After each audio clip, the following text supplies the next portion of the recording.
Hola, amados hermanos, buenas noches, Dios los bendiga. Qué gusto saludarlos. Estamos en la epístola de Juan, el capítulo 1 lo vimos el día de hoy. Y bueno, quiero hacerte una pregunta antes de comenzar. Si hubiera una universidad en la que tú quisieras ingresar, o a lo mejor alguno de tus hijos quisiera ingresar, o un muy buen trabajo, pero te piden algunos requisitos, ¿tú estarías de acuerdo en llevar a cabo estos requisitos? ¿Estarías de acuerdo en hacer algo para que esto sucediera? ¿Te levantarías temprano? ¿Irías lejos? ¿Manejarías? ¿Qué harías para que esto se pudiera cumplir en tu vida o en la vida de alguno de tus hijos? Creo que cualquier cosa. Eh, el capítulo 1 de esta epístola nos invita y me llama mucho la atención que nos pide un requisito para que nosotros podamos ser perdonados de nuestros pecados, y es reconocer nuestros pecados. El verso 8 dice la palabra: si decimos que no tenemos pecado, nos engañamos a nosotros mismos y la verdad no está en nosotros. Así que pedir perdón es el único requisito que la palabra de Dios nos pide para poder entender o para poder recibir. Es suficiente el arrepentimiento para poder recibir el perdón de nuestros pecados. Hay una historia en la palabra de Dios, y es la historia del rey Saúl.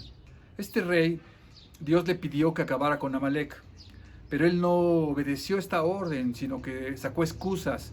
Y él dijo, el pueblo me pidió, el pueblo decidió, el pueblo quiso, y yo escuché al pueblo, tuve temor del pueblo. Y eso fue una gran excusa, tanto que pues, él fue desechado del reino. Y dice la palabra aquí en 1 Samuel, el capítulo 15, el verso 22. Samuel le dijo: se complace Jehová tanto en los holocaustos y víctimas como en que se le obedezca a la palabra de Jehová. Ciertamente el obedecer es mejor que los sacrificios, y el prestar atención que la grosura de los carneros.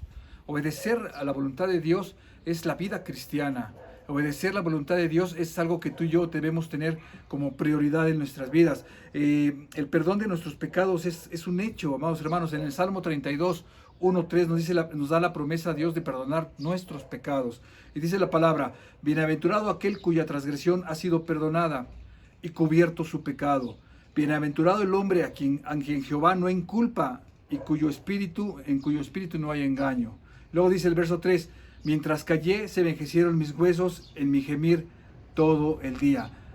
Podríamos escoger estar ciegos al Evangelio de Cristo y a la voluntad de Cristo, o poder obedecer y caminar y penetrar el Evangelio en nuestro corazón, y eso va a hacer que seamos tocados y transformados. Ciertamente el obedecer su palabra es mejor que los sacrificios, que los muchos sacrificios. Amado hermano, el apóstol Juan nos está escribiendo y nos hace saber que nosotros tenemos la entrada a ese amor poderoso de Dios solamente por arrepentirnos. Dice la palabra: si confesares vuestros pecados, Él es fiel y justo para perdonar nuestros pecados y limpiarnos de toda maldad. Tenemos esa bendición de parte de Dios si nosotros obedecemos su palabra.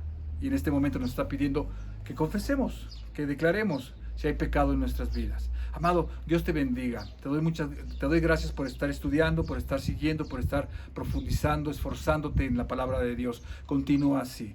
Gracias. Dios te bendiga. Buenas noches.